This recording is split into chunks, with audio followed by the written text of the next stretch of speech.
W Y এই অক্ষর দুটিকে সেমি ভাওয়েল বলে। এই ডাব্লিউ আর ওয়াই এই দুটিকে সেমি ভাওয়েল বলে। কারণ কি এরা কখনো ভাওয়েল হিসাবে ব্যবহার হয়, আবার কখনো কনসোনেন্ট হিসাবে ব্যবহার হয়। এরা ভাওয়েল হিসাবে ব্যবহার হয় আর কনসোনেন্ট হিসাবে ব্যবহার হয়। সেই জন্য ডাব্লিউ আর ওয়াই কে কনসোনেন্টের মধ্যে যারা আছে ইয়াদেরকে আমরা সেমি ভাওয়েল বলি।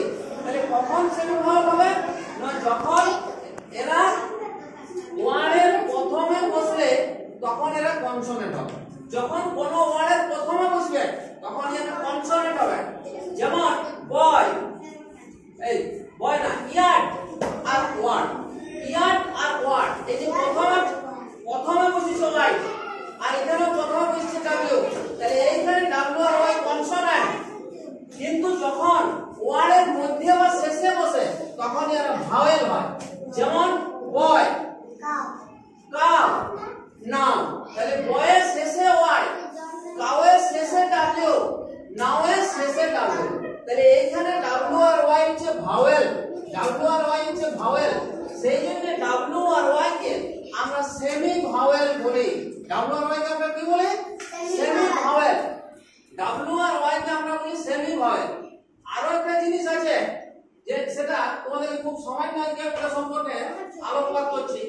কিরকম না, ক্যাপিটাল লেটার একটা বাক্যে কোথায় বসবে?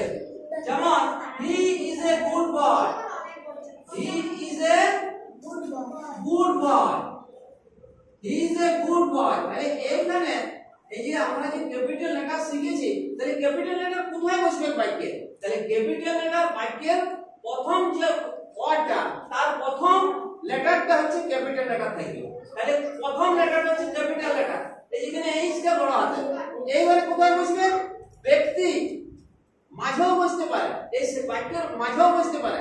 ব্যক্তি বা স্থান যদি বোঝায়, যেমন গীতা একটা মেয়ের নাম যদি বোঝায়, একটা মেয়ের নাম যদি বোঝায়, বা একটা স্থান যদি দিল্লি বোঝায়, DLHI, তাহলে এই যে ব্যক্তি বা স্থান যদি বোঝায় তখন কিন্তু হ্যাঁ তার প্রথম লেটারটা বড় হাতে হবে।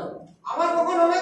যদি হ্যাঁ পাহাড়, সমুদ্র, নদী, হ্যাঁ ধর্মগ্রন্থ, তারপরে পত্রিকা, এইগুলো যদি নাম বোঝায় সেক্ষেত্রেও কিন্তু প্রথম অক্ষরটা বড় হাতে হবে। যেমন আল্পস, ALPS, আল্পস একটা পর্বত। সেরকম বে অফ বেঙ্গল, বে অফ বেঙ্গল, বে অফ বেঙ্গল, বে অফ বেঙ্গল, বে অফ বেঙ্গলের বিটা বড় হাতে হবে। এগুলো দা বে অফ বেঙ্গল হয়, এগুলো দা আল্পস হয়। হ্যাঁ, তারপরে দা স্টেটসম্যান, STATSMAN, এই যে পত্রিকার আগে হ্যাঁ এটা S, এটা S হচ্ছে। তেমনি দা গীতা, দা গীতা, দা গীতা, এই যে গীতা একটা পবিত্র ধর্মগ্রন্থ। এই যে এই চিটা কিন্তু বড় হাতের হবে। আই মানে যদি আমি বুঝায়, আই মানে যদি আমি বুঝায়, তাহলে যে কোনো জায়গায় আইটা বড় হবে। আই এম এ বয়, আমি একজন বালক, আই এম এ বয়। তাহলে এই আইটা বাক্যের ভিতরে যদি কোনো জায়গায় আমি বুঝায় তাহলে আইটা বড় হাতের হবে। আর গড, GOD, গড, এই গডের জিটা সব সময় যদি ঈশ্বর বুঝায় গড মানে, তাহলে এই জিটা বড় হাতের হবে। তাহলে ক্যাপিটাল লেটার আমরা কোথায় ব্যবহার করব সেটা আমাদের সবার থেকেই জানা দরকার।